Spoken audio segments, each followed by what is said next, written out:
Hello प्यारे विद्यार्थियों, नमस्कार। मैं रमाकांत सिंह आप सभी लोगों का आपके अपने यूट्यूब चैनल द पाठशाला पर स्वागत है। प्यारे विद्यार्थियों, आप लोग बहुत दिन से बोल रहे थे कि सर जी बायोलॉजी का केस करा दीजिए जो कि बोर्ड एग्जाम के लिए बहुत ही इंपॉर्टेंट हो। तो प्यारे बच्चों, आप लोगों के मांग करने पर आज की वीडियो जो है बायोलॉजी से संबंधित लघु उत्तरीय प्रश्नों की होगी। यहाँ पर उन सारे लघु उत्तरीय प्रश्नों के बारे में बता दिया जाएगा जो प्रश्न बोर्ड एग्जाम में आने की संभावना बन रही है। ये सभी प्रश्न विगत वर्षों के बोर्ड एग्जाम परीक्षा में पूछे जा चुके हैं, अतः इन प्रश्नों के इस वर्ष की बोर्ड एग्जाम परीक्षा में आने की संभावना बन रही है। तो आप सभी प्यारे विद्यार्थी इन प्रश्नों को घर में देख लेंगे, हल कर लेंगे, इनको एक बार रिवीजन जरूर कर लेंगे। इसके अतिरिक्त आप क्वेश्चन बैंके क्वेश्चंस को भी करते रहेंगे। तो चलिए बिना विलंब करते हुए प्यारे बच्चों, हम आज के वीडियो में आपको बतला दें कि कौन कौन से इंपॉर्टेंट लघु उत्तरीय प्रश्न हैं जो कि आपको देख लेना चाहिए। यहां ध्यान देंगे बेटा, क्वेश्चन दिया जा रहा है कि जल परागण के बारे में उदाहरण सहित बतलाएं। क्या बतलाना है? जल परागण बतलाना है उदाहरण के साथ। फिर अलैंगिक तथा लैंगिक जनन में सोदाहरण अंतर स्पष्ट करें। लैंगिक जनन और अलैंगिक जनन में अंतर बतलाना है उदाहरण के साथ। द्विविखंडन तथा बहुविखंडन को उदाहरण के साथ समझाएं। आपको द्विविखंडन और बहुविखंडन बतलाना है, साथ ही साथ उसका उदाहरण भी देना होगा। कलिका तथा पत्र प्रकलिका को उपयुक्त उदाहरण सहित परिभाषित करें। क्या क्या बतलाना है? कलिका और पत्र प्रकलिका। निम्नलिखित को परिभाषित करें। क्या क्या परिभाषित करना है? आभासी फल, वास्तविक फल, अनिषेचित जनित फल और बहुभ्रूणता। यहां पर आभासी फल, वास्तविक फल, अनिषेचित जनित फल और बहुभ्रूणता के बारे में बतलाना है। सब क्वेश्चन तैयार रखेंगे। जीवाणु कोशिका में द्विखंडन को केवल नामांकित चित्र द्वारा दर्शाएं। चित्र बनाकर के बतलाना होगा जीवाणु कोशिकाओं में द्विविखंडन को। पुंकेसर तथा स्त्री केसर को नामांकित चित्र के द्वारा परिभाषित करें। इनका परिभाषा भी लिखना है और चित्र भी बनाना है। किसका? पुंकेसर और स्त्री केसर। लघु बीजाणुधानी की संरचना का वर्णन करें। प्रश्न दिया जा रहा है लघु बीजाणुधानी की संरचना का वर्णन करें। आगे देखेंगे आरोपण किसे कहते हैं। आरोपण किसे कहते हैं, यह क्रिया कब प्रारंभ होता है। तैयार रखेंगे बेटा, इन प्रश्नों को जरूर तैयार रखेंगे। आगे मानव मादा के अंडाशय के अनुप्रस्थ काट का नामांकित चित्र बनाएं। अनुप्रस्थ काट का चित्र बनाना है किसका? मानव मादा के अंडाशय के, जिसमें पुटकों के हर स्तर को दर्शाया गया हो।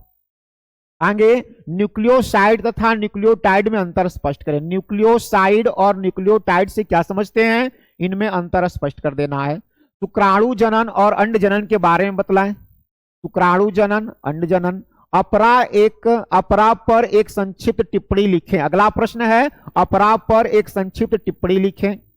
शुक्राणु जनन यानी कि स्पर्मेटोगोनिया प्राथमिक शुक्राणु कोशिकाएं यानी प्राइमरी स्पर्मेटोसाइट्स एवं द्वितीय शुक्राणु कोशिकाएं सेकेंडरी स्पर्मेटोसाइट्स क्या हैं, आपको बतलाना है। शुक्राणु जनन से क्या समझते हैं, प्राथमिक शुक्राणु कोशिकाएं क्या हैं और द्वितीय शुक्राणु कोशिकाएं क्या हैं, इनके बारे में डिफिनीशन लिखना होगा। ये सभी लघु उत्तरीय प्रश्न है बेटा, ये सभी बोर्ड एग्जाम में 2 नंबर में पूछे जाते हैं। Medical termination of pregnancy MTP विधि क्या है। बंध्याकरण क्या है, बंध्याकरण के बारे में बतलाना होगा। गर्भ निरोधक गोलियां क्या हैं, वे कैसे कार्य करती हैं। गर्भ निरोधक गोलियों के कार्य कैसे करती हैं, इनके बारे में जानकारी रखना होगा।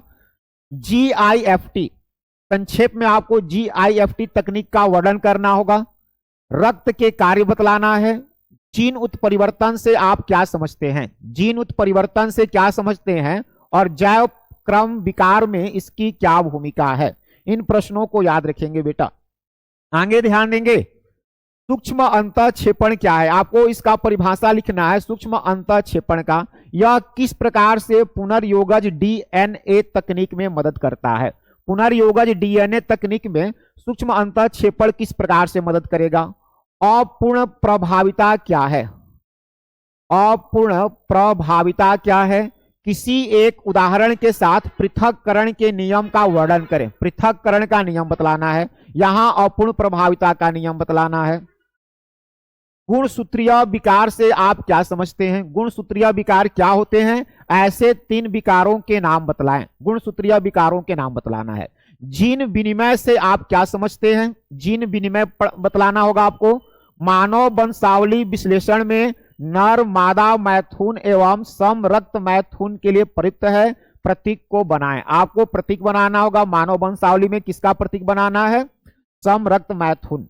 इसमें इसके लिए प्रयुक्त प्रतीक को बनाना होगा। आगे ध्यान देंगे कौन से प्रश्न और हैं जो कि एग्जाम के लिए इंपॉर्टेंट है।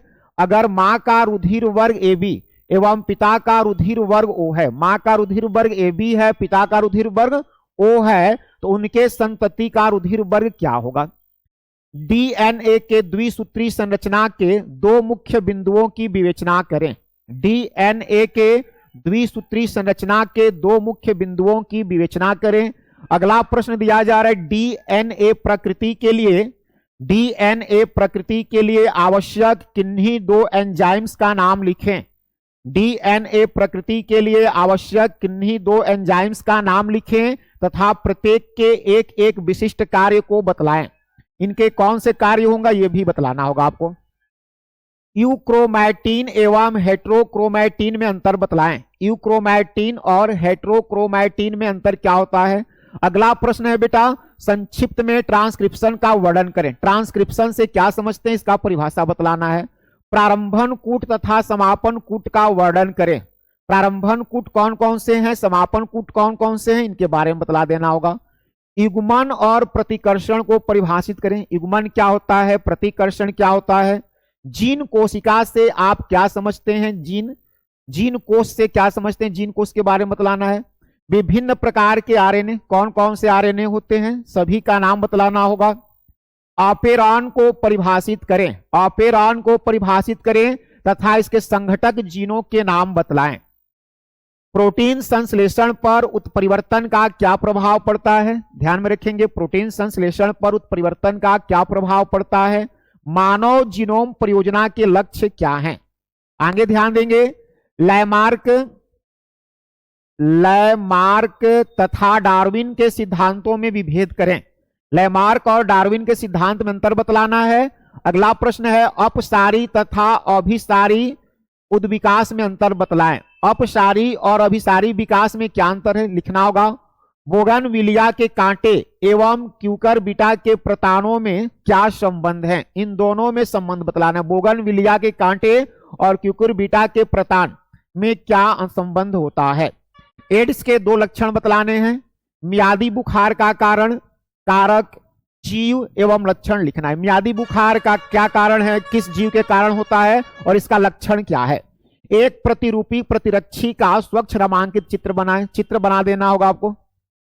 आगे देखेंगे अमीबियासिस क्या है। अमीबियासिस क्या है, इसके कारण का नाम बताएं एवं इस रोग के लक्षण का वर्णन करें। शराब अल्कोहल के दुष्परिणामों का वर्णन करें। शराब के कारण कौन कौन से दुष्परिणाम हो सकते हैं। अंतरजात परिरक्षा पर प्रकाश डालें। आपको इसमें अंतरजात परिरक्षा पर प्रकाश डालना होगा, इसके बारे में बतलाना होगा। एलर्जी क्या है बेटा, गौर करना। एलर्जी क्या है, इंपॉर्टेंट क्वेश्चन है। इसके लक्षण का संक्षेप में वर्णन करें। कौन कौन से लक्षण हो सकते हैं इसके लिए। कोशिका मध्यवर्ती प्रतिरक्षा क्या है। अगला प्रश्न देखेंगे प्लाज्मोडियम की विभिन्न प्रजातियों के नाम लिखें। प्लाज्मोडियम की विभिन्न प्रजातियों के नाम लिखें। मलेरिया के लिए कौन प्रजाति उत्तरदायी है। मलेरिया के लिए कौन सी प्रजाति उत्तरदायी आपको बतलाना होगा। धान और गेहूं के दो प्रोन्नत किस्मों का नाम बतलाना है। किसके किसके, धान और गेहूं के दो किस्मों का नाम बतलाना है। पीड़क प्रतिरोधी पौधे पर संक्षिप्त टिप्पणी लिखें। पीड़क प्रतिरोधी पौधे क्या होते हैं, इन पर संक्षिप्त टिप्पणी देना है।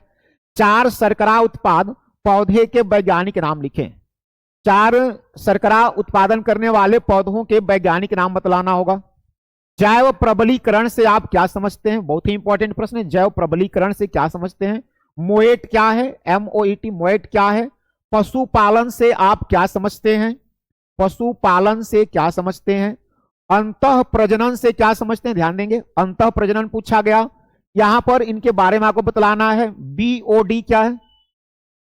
BOD यानी बायोलॉजिकल ऑक्सीजन डिमांड और उर्वरक क्या होते हैं। साइक्लोस्पोरिन ए क्या है और इसका उपयोग क्या है। साइक्लोस्पोरिन ए का उपयोग बतलाना होगा। अनुसंधान में सूक्ष्म जीवों का महत्व बतलाएं। अनुसंधान में सूक्ष्म जीवों का क्या महत्व है? डीएनए खंड का पृथक्करण तथा विलगीकरण कैसे करते हैं? डीएनए खंड का पृथक्करण तथा विलगीकरण कैसे करते हैं? प्रतिबंधन एंडोन्यूक्लिएज को कैसे नाम दिया जाता है? ध्यान देंगे, प्रतिबंधन एंडोन्यूक्लिएज को कैसे नाम दिया जाता है? आगे देखेंगे बेटा, जैव प्रौद्योगिकी को परिभाषित करें। जैव प्रौद्योगिकी को परिभाषित करें। पीसीआर पर एक संक्षिप्त टिप्पणी करें। पीसीआर पर एक संक्षिप्त टिप्पणी करें। बायोरिएक्टर के बारे में बतलाएं। आपको यहां बायोरिएक्टर बतलाना होगा। आगे देखेंगे, प्रतिबंधन एंजाइम क्या है? प्रतिबंधन एंजाइम को डिफाइन करना होगा। किन्हीं दो प्रतिबंधन एंजाइमों का नाम लिखें। साधारण ब्लॉटिंग तकनीक से आप क्या समझते हैं? साधारण ब्लॉटिंग तकनीक से आप क्या समझते हैं? क्लोनिंग संवाहक पर संक्षेप में टिप्पणी लिखें। साधारण ब्लॉटिंग तकनीक क्या है? क्लोनिंग संवाहक पर संक्षेप टिप्पणी लिखें। आगे देखेंगे, निम्नांकित को परिभाषित करें। किसको किसको परिभाषित करना है बेटा? क्लोनिंग स्थल, माइक्रो इंजेक्शन, अंतर परिवर्तन जंतु और एंटीबॉडीज। एंटीबॉडीज, इन सबको आपको क्या करना है? परिभाषा लिखना है। आगे देखेंगे, बीटी कपास क्या है? बीटी कपास क्या है, इसके फायदे समझाएं। बीटी कपास पर संक्षेप में टिप्पणी लिखें। औषधि के क्षेत्र में जैव प्रौद्योगिकी का दो उपयोग बतलाइए। औषधि के क्षेत्र में जैव प्रौद्योगिकी का दो उपयोग बतलाएं। बीटी कॉटन से आप क्या समझते हैं? बीटी कॉटन को डिफाइन करना होगा बेटा। ट्रांसजेनिक जंतुओं के लाभ का वर्णन करें। ट्रांसजेनिक जंतु क्या है, उनसे क्या लाभ है? क्राई प्रोटीन बहुत ही इंपॉर्टेंट है। क्राई प्रोटीन से क्या समझते हैं? जीन चिकित्सा क्या है, संक्षेप में लिखें। जीन चिकित्सा को संक्षेप में लिखें। बायोपाइरेसी यानी जैविक चोरी का संक्षिप्त विवरण प्रस्तुत करें। एग्रोबैक्टीरियम पर संक्षिप्त में टिप्पणी करें। एग्रोबैक्टीरियम क्या होता है, यहां पर नोट करना होगा। पारजीवी जंतुओं के हानिकारक कुप्रभावों का वर्णन करें। पारजीवी जंतुओं के बारे में बतलाना है। आगे ध्यान देंगे, एडिनोसिन डीएमिनेज पर संक्षिप्त टिप्पणी लिखें। टिप्पणी करना होगा एडिनोसिन डीएमिनेज पर। जलीय पौधों के पारिस्थितिक अनुकूलन का वर्णन करें। बहुत ही इंपॉर्टेंट क्वेश्चन है। आप सभी लोग जो भी प्रश्न बतलाए जा रहे हैं यहां पर, इन सभी प्रश्नों को जरूर घर में देख लेंगे बेटा। ये सभी प्रश्न जो है एग्जाम में आने की संभावना बन रही है, इनको तैयार रखिएगा। इसके अतिरिक्त भी आप जो भी क्वेश्चन बैंक रखे हैं, नोटबुक रखे, वहां से पढ़ते रहेंगे। जलीय पौधों के पारिस्थितिक अनुकूलन का वर्णन करें। आबादी घनत्व से आप क्या समझते हैं? आबादी घनत्व के बारे में, यह किन किन चीजों पर आश्रित होता है? आगे देखेंगे, समष्टि वृद्धि पर किन किन कारकों का प्रभाव है? समष्टि वृद्धि पर किन किन कारकों का प्रभाव है? परजीवी अनुकूलन की व्याख्या करें। परजीवी अनुकूलन की व्याख्या करें। अगला प्रश्न है, आहार जाल किसे कहते हैं? आहार जाल किसे कहते हैं? एक मैदानी पारिस्थितिक तंत्र के दो आहार श्रृंखलाओं के जीवों के नाम लिखें। जीवों का नाम बतला देना होगा। जलोदभिद, यहां देखेंगे जलोदभिद, मरुदभिद तथा समोदभिद के बारे में उदाहरण लिखे। उदाहरण के साथ बतलाना होगा। मरुस्थलीय पौधों के पारिस्थितिकी अनुकूलन का उल्लेख करें। कौन कौन से पारिस्थितिक अनुकूलन पाए जाते हैं मरुस्थलीय पौधों में?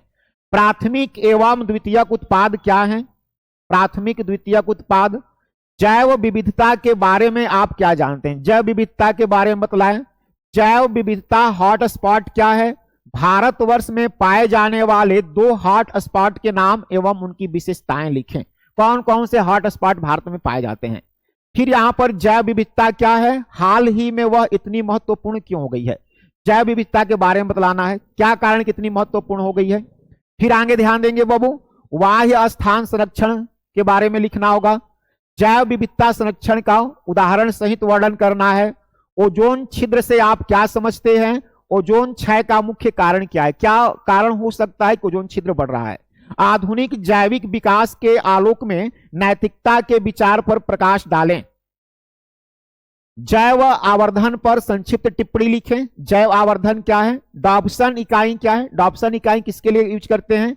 निम्नांकित पर संक्षिप्त टिप्पणी, इन पर आपको संक्षिप्त वर्णन करना होगा। तो ये जो प्रश्न बतलाए गए आप सभी को ये प्रश्न बोर्ड एग्जाम में आने की संभावना बन रही है बेटा। आप लोग इन सभी प्रश्नों को जरूर रिवाइज करके एग्जाम में जाएंगे ताकि आप अपना बेस्ट से बेस्ट दे सकें। आप लोग घर में मेहनत करते रहें, मन लगाकर पढ़ाई करें। समय बहुत करीब है एग्जाम का, बहुत कम समय बचा हुआ है, तो आप लोग बिल्कुल मन लगा दीजिए ताकि आप अपना अच्छा से अच्छा बेस्ट कर सके। चलिए, अगर आपको क्लास पसंद आई हो तो सभी बच्चे एक लाइक जरूर करेंगे, और अभी जो बच्चे बिल्कुल नए हैं जो कि हमारे चैनल को सब्सक्राइब नहीं किए हैं, आप सब्सक्राइब कर लें ताकि सारे नोटिफिकेशन आपको मिलते रहे। अपने दोस्तों तक भी इस वीडियो को शेयर कर दीजिएगा ताकि उनको भी लाभ मिल सके। धन्यवाद बाबू, फिर मिलते हैं नेक्स्ट क्लास में। नमस्कार, जय हिंद।